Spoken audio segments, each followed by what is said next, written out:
AP parliament అభ్యర్థుల list కొలిక్కి వచ్చింది. సిసి సమావేశంలో కాంగ్రెస్ అభ్యర్థుల ఎంపికపై నేతలు చర్చించారు. సమావేశానికి AP PCC chief Sharmila, Raghuveera Reddy హాజరయ్యారు. ఇవాళ ఏ క్షణమైన ఎంపీ ఎమ్మెల్యే అభ్యర్థుల జాబితా విడుదలయ్యే అవకాశం ఉంది. ఇక కేసీ వేణుగోపాల్ మాట్లాడుతున్నారు. ప్రత్యక్ష ప్రసారం ద్వారా చూద్దాం.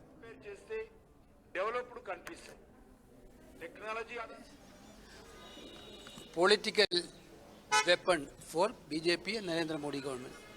Every action of EDs nowadays is only on political basis, on political vendetta basis. This is also that's why we have done a massive rally yesterday by citing all these issues. I think people are now thinking. I think people will have an answer.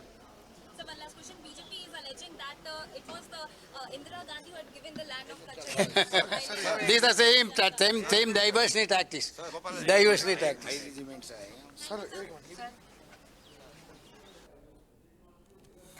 ఇవాళ ఏ క్షణమైన MP MLA అభ్యర్థుల జాబితా విడుదల కాబోతుంది. కడప నుంచి parliament స్థానానికి YS Sharmila పోటీ పడబోతున్నారు. ఈసారి కూడా ఎన్నికల్లో పోటీకి రఘువీరారెడ్డి దూరంగా ఉంటున్నట్టుగా తెలుస్తుంది. 58 అసెంబ్లీ 7 అసెంబ్లీ స్థానాలు పెండింగ్ పెట్టారు. కాకినాడ పార్లమెంటు బరిలో మాజీ ఎంపీ పల్లంరాజు ఉండబోతున్నారు. ఇక బాపట్ల పార్లమెంట్ స్థానం నుంచి జేడీ శీలం పోటీ పడబోతున్నారు. మిగిలిన స్థానాల్లో అభ్యర్థులను సిఇసి ఫైనల్ చేసింది. పెండింగ్ స్థానాల్లో కొన్ని లెఫ్ట్ పార్టీలకు కూడా కేటాయించే అవకాశాలు కనిపిస్తాయి. మొత్తం మీద ఏపీ కాంగ్రెస్ జాబితా కొలిక్కి వచ్చినట్టుగా తెలుస్తుంది.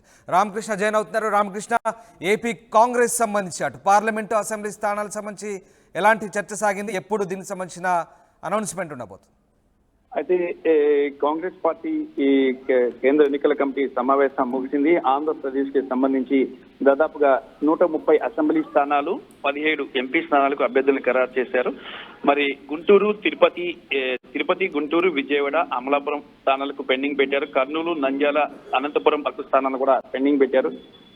దాదాపుగా కొన్ని స్థానాలపై ఇంకా ఒక కొలిక్కి రాలేకపోయారు. దాంతో పాటు కడప ఎంపీ స్థానానికి PCC chief YS Sharmila Reddy పోటీ చేయబోతున్నారు.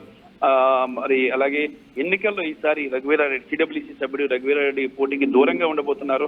దాదాపుగా 2 గంటల పాటు ఆంధ్రప్రదేశ్ కి సంబంధించి అసెంబ్లీ అలాగే పార్లమెంట్ స్థానాలకు సంబంధించి కాంగ్రెస్ కేంద్ర ఎన్నికల కమిటీ సమావేశంలో వాడివేడి చర్చ జరిగింది. అభ్యర్థుల ఎంపిక విషయంలో గత రాత్రి కూడా దాదాపుగా అర్ధరాత్రి దాదాపు 5-6 గంటల పాటు చర్చ జరిగింది. చర్చ జరిగిన తర్వాత స్క్రీనింగ్ కమిటీ ఒక రిపోర్ట్ ని తీసుకొని కేంద్ర ఎన్నికల కమిటీకి వచ్చారు. కేంద్ర ఎన్నికల కమిటీ సమావేశం సోనియా గాంధీ, అలాగే మల్లికార్జున ఖర్గే, కేసీ వేణుగోపాల్, పిసిసి చీఫ్ వైఎస్ షర్మిలారెడ్డి, అలాగే సిడబ్ల్యూసి సభ్యుడు should stop AP Congress because the misuse of power by Modi and Amit Shah against the opposition parties, they had been continuing, and the court has given them the slap in their face by this order. Hope that Mr. Modi doesn't continue to misuse the agencies like ED and IT. Okay. Right. మొత్తం మీద Congress party అభ్యర్థుల జాబితా వెలువడే అవకాశాలు కనిపిస్తా ఉన్నాయి. మాణిక్ ఠాగూర్ కూడా మాట్లాడారు. ఎస్ రామకృష్ణ, ఇవాళ కాంగ్రెస్ అభ్యర్థుల జాబితాకు సంబంధించి ఎట్లాంటి చర్చ సాగింది? కాంగ్రెస్ అభ్యర్థుల జాబితా విషయంలో ఆంధ్రప్రదేశ్ లో ముఖ్యంగా కాంగ్రెస్ పార్టీ మరింత పుంజుకునేందుకు అవసరమైన కసరత్తు అయితే చేసింది. మరి కడప ఎంపీ స్థానానికి వైఎస్ షర్మిలారెడ్డిని రంగంలోకి దింపారు. పిసిసి చీఫ్ గా ఆమె పోటీ చేస్తున్నారు. మరి కడప స్థానం నుంచి పోటీ చేస్తున్నారు. ఈసారి సిడబ్ల్యూసి సభ్యుడు రఘువీరారెడ్డి పోటీలకు దూరంగా ఉంటున్నాడు. అయితే దాదాపుగా స్క్రీనింగ్ కమిటీ సమావేశం 2 గంటల పాటు జరిగింది. రాష్ట్ర కాంగ్రెస్ వ్యవహారాల in charge Manik Tagore, AICC general secretary, AICC అధ్యక్షుడు మల్లికార్జున ఖర్గే, అలాగే సోనియా గాంధీ, ఇక కేసీ వేణుగోపాల్ కూడా సమావేశంలో పాల్గొన్నారు. 8 స్థానాలను పెండింగ్ పెట్టారు. 8 స్థానాలకు ఇంకా అభ్యర్థులను ఖరారు చేయలేదు. పార్లమెంట్ స్థానాలకి తిరుపతి, గుంటూరు, విజయవాడ, అమలాపురం, కర్నూలు, నంద్యాల, అనంతపురం, అరకు, ఈ 8 స్థానాలకు సంబంధించి వీటిలో కొన్ని స్థానాలని లెఫ్ట్ పార్టీస్ చేయవచ్చు. అలాగే మరికొన్ని స్థానాలకి అభ్యర్థులు ఖరారు చేయడానికి సమయం పట్టే అవకాశం అయితే కనిపిస్తుంది. విజయవాడ స్థానం కూడా ఉంది ఇందులో. ఇక లెఫ్ట్ పార్టీలతో కూడా పొత్తుండే అవకాశాలు ఉన్నాయంటున్నారు. లెఫ్ట్ పార్టీలకు ఏమైనా సీట్లు కేటాయించే ఛాన్సెస్ ఉన్నాయా అసెంబ్లీ కానీ పార్లమెంట్ కానీ? అది లెఫ్ట్ పార్టీస్ తో పొత్తు ఉంటుందని చెప్పేసి సిడబ్ల్యూసి సభ్యుడు రఘువీరారెడ్డి చెప్పారు. వాళ్ళ కోసమే ఈ 58 స్థానాలని, 58 అసెంబ్లీ స్థానాలు, అలాగే 8 పార్లమెంట్ స్థానాలను కూడా పెండింగ్ లో పెట్టారు. అయితే వీటిలో అన్ని స్థానాలు లెఫ్ట్ పార్టీ కాదు, కొన్ని స్థానాలు మాత్రం లెఫ్ట్ పార్టీకి ఇచ్చే అవకాశం అయితే ఉంది. మరి వాటికి సంబంధించి కూడా ఇంకొక వారం రోజుల్లో వీటికి సంబంధించి ఫైనల్ డెసిషన్ కూడా పెండింగ్ అంశాలు కూడా పెండింగ్ సీట్లకు కూడా అభ్యర్థులు ఖరారు చేస్తామని పిసిసి చీఫ్ షర్మిలారెడ్డి చెప్పడం జరిగింది. అయితే ముఖ్యంగా షర్మిలారెడ్డి కడప నుంచి పోటీ చేయడమే ఇప్పుడు అందరి దృష్టి రామకృష్ణ, ఆకర్షిస్తుంది. ఇక్కడ రెండు అంశాలు, షర్మిల కడప నుంచి ఎంపీగా పోటీ చేయబోతున్నారా అవినాష్ రెడ్డి మీద, మరొక అంశం సీనియర్ నేత రఘువీరారెడ్డి ఈసారి మళ్ళీ ప్రత్యక్ష ఎన్నికలకు దూరంగా ఉండబోతున్నారు. దీనికి సంబంధించి కాంగ్రెస్ పార్టీలో ఎలాంటి చర్చ సాగుతుంది?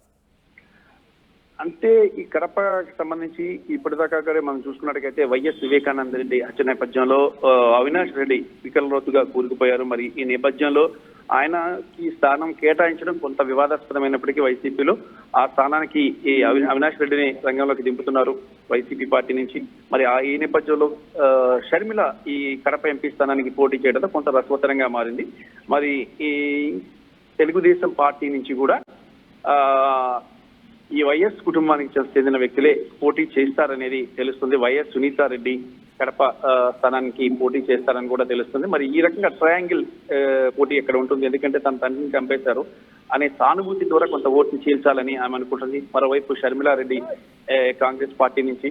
మరి ఈ నేపథ్యంలో వైఎస్ అవినాష్ రెడ్డి ఒకవైపు సునీతారెడ్డి, మరోవైపు షర్మిలారెడ్డి, ముగ్గురు కూడా వైఎస్ కుటుంబీకులే, వైఎస్ కుటుంబానికి చెందిన వాళ్ళే. ఈ ముగ్గురు కూడా ఇక్కడి నుంచి పోటీ చేయడం అంటే ఇక్కడ చాలా రసవత్తరంగా మారబోతుంది కడప ఎన్నిక అనేది. కాంగ్రెస్ అధిష్టానం కూడా ఈ అంశంలో చాలా ఆచితూచి ముందుకేసింది. మొదట పోటీ చేయడానికి షర్మిలారెడ్డి అంటే ఆసక్తి చూపలేదు. వాస్తవంగా అయితే లాస్ట్ టైం స్క్రీనింగ్ కమిటీ సమావేశం జరుగుతున్నప్పుడు మీడియా కూడా అడగడం జరిగింది షర్మిలని, మీరు కంటెస్ట్ చేస్తారా అంటే ఆమె డైరెక్ట్ గా సమాధానం చెప్పాను, నేను కంటెస్ట్ చేస్తున్నాను, కడప నుంచి చేస్తా లేదా వేరే స్థానం నుంచి చేస్తానని చెప్పలేదు. అయితే ఈసారి మాత్రం కరెక్ట్గా క్లియర్ గా కాంగ్రెస్ హైకమాండ్ క్లియర్ కట్ గా షర్మిలను కంటెస్ట్ చేయాల్సిందే కడప నుంచి అని చెప్పేసి చెప్పిన నేపథ్యంలో షర్మిల కడప నుంచి కంటెస్ట్ చేయబోతున్నారు. మరి అధిష్టానం ఒత్తిడి మేరకే ఆమె కంటెస్ట్ చేస్తున్నారు అని చెప్పి తెలుస్తుంది. దాదాపుగా సీనియర్ నేతలందరూ కూడా కంటెస్ట్ చేస్తున్నారు.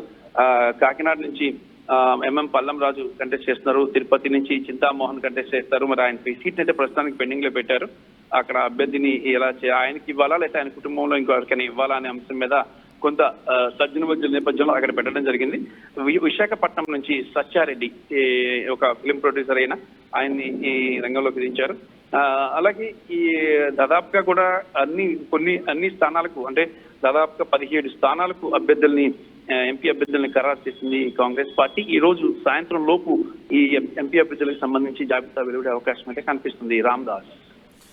Right, yes, thanks for the update Ramakrishna. ఇది ఏపీ కాంగ్రెస్ లిస్టు కొలిక్కి వచ్చినట్టుగా తెలుస్తోంది. సిఇసి మీటింగ్లో అభ్యర్థుల ఎంపికపై నేతలు చర్చించారు.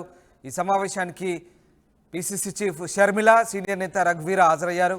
ఏ క్షణమైన ఇవాళ ఎంపీ ఎమ్మెల్యే అభ్యర్థుల జాబితా విడుదల కాబోతుంది. కడప నుంచి పార్లమెంటు స్థానానికి షర్మిల పోటీ చేయబోతున్నట్టుగా వార్తలు వస్తున్నాయి. ఈసారి కూడా ఎన్నికల్లో రఘువీరారెడ్డి దూరంగా ఉండడం ఆసక్తిని రేపుతోంది.